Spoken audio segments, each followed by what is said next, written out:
ಕೊನೆಯ ಕರೆ ಯಾರು ಮಾಡಿದ್ರು? ಇದು ಬೆಂಗಳೂರು ಹೊರವಲಯದಲ್ಲಿ ನಡೆದ ನಿಜ ಘಟನೆಗೆ ಹೋಲುವ ರಹಸ್ಯ ಕತೆ. ಶಿವಕುಮಾರ್, ವಯಸ್ಸು 35. ಒಬ್ಬ ಖಾಸಗಿ ಕಂಪನಿಯ ನೈಟ್ ಶಿಫ್ಟ್ ಉದ್ಯೋಗಿ. ಪ್ರತಿದಿನ ರಾತ್ರಿ 11ಕ್ಕೆ ಮನೆಗೆ ಬರುತ್ತಿದ್ದ. ಆದ್ರೆ ಒಂದು ದಿನ ಅವನು ಮನೆಗೆ ಬರಲೇ ಇಲ್ಲ. ಬೆಳಗ್ಗೆ 6 ಗಂಟೆಗೆ ಅವನ ಮೊಬೈಲ್ನಿಂದ ಹೆಂಡತಿಗೆ ಒಂದು ಕರೆ. ನಾನು ಚೆನ್ನಾಗಿದ್ದೀನಿ, ಚಿಂತೆ ಮಾಡ್ಬೇಡ. ಆದ್ರೆ ಅವಳಿಗೆ ಅವನ ಧ್ವನಿ ತುಂಬಾ ಬೇರೆ ರೀತಿ ಅನಿಸಿತು. ಅದೇ ದಿನ ಸಂಜೆ ರೈಲ್ವೆ ಟ್ರ್ಯಾಕ್ ಬಳಿ ಶಿವಕುಮಾರ್ ಮೃತದೇಹ ಪತ್ತೆ. ಪೊಲೀಸರು ತಕ್ಷಣ ಹೇಳಿದ್ರು, ಇದು ಆತ್ಮಹತ್ಯೆ. ಆದ್ರೆ ಒಂದೇ ಒಂದು ಪ್ರಶ್ನೆ ಉಳಿತು.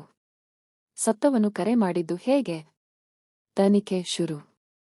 ಇನ್ಸ್ಪೆಕ್ಟರ್ ಪ್ರಕಾಶ್ ಕೇಸ್ ಕೈಗೆತ್ತಿಕೊಂಡ. ಮೊದಲು ಮೊಬೈಲ್ ಪರಿಶೀಲನೆ.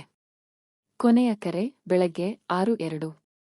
ಕಾಲ್ ಟವರ್ ಲೊಕೇಶನ್ ಅದೇ ಟ್ರ್ಯಾಕ್ ಹತ್ತಿರ. ಆದ್ರೆ ಪೋಸ್ಟ್ಮಾರ್ಟಮ್ ರಿಪೋರ್ಟ್ ಹೇಳ್ತು ಮರಣ ಸಮಯ ರಾತ್ರಿ 1:30. ಅಂದರೆ ಸತ್ತ ನಂತರ ಕರೆ ಹೋಗಿದೆ. ಇನ್ನೊಂದು ವಿಚಿತ್ರ ಸಂಗತಿ, ಶಿವಕುಮಾರ್ ಮನೆಗೆ ಬಂದಾಗ ಅವನ ಬಟ್ಟೆಗಳಲ್ಲಿ ಮಣ್ಣೇ ಇಲ್ಲ.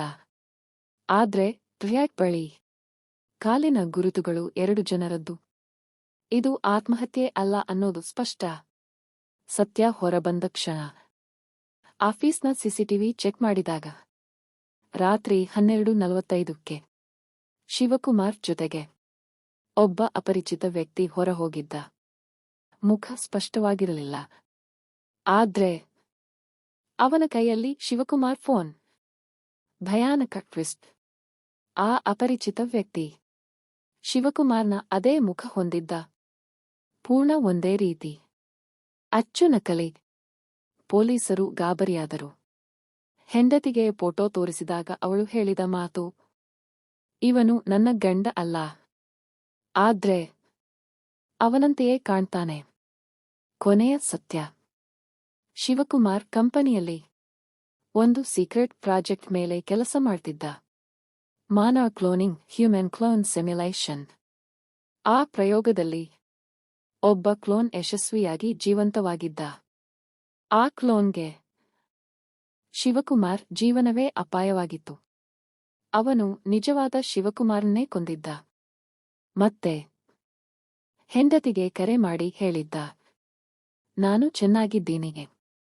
ಅಂತ್ಯ. ಆದ್ರೆ ಕತೆ ಮುಗಿದಿಲ್ಲ.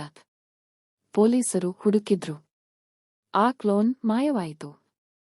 ಇವತ್ತಿಗೂ ಶಿವಕುಮಾರ್ ಹೆಂಡತಿಗೆ ತಿಂಗಳಲ್ಲಿ ಒಮ್ಮೆ ಅದೇ ನಂಬರ್ನಿಂದ ಮಿಸ್ಡ್ ಕಾಲ್ ಬರುತ್ತಿದೆ.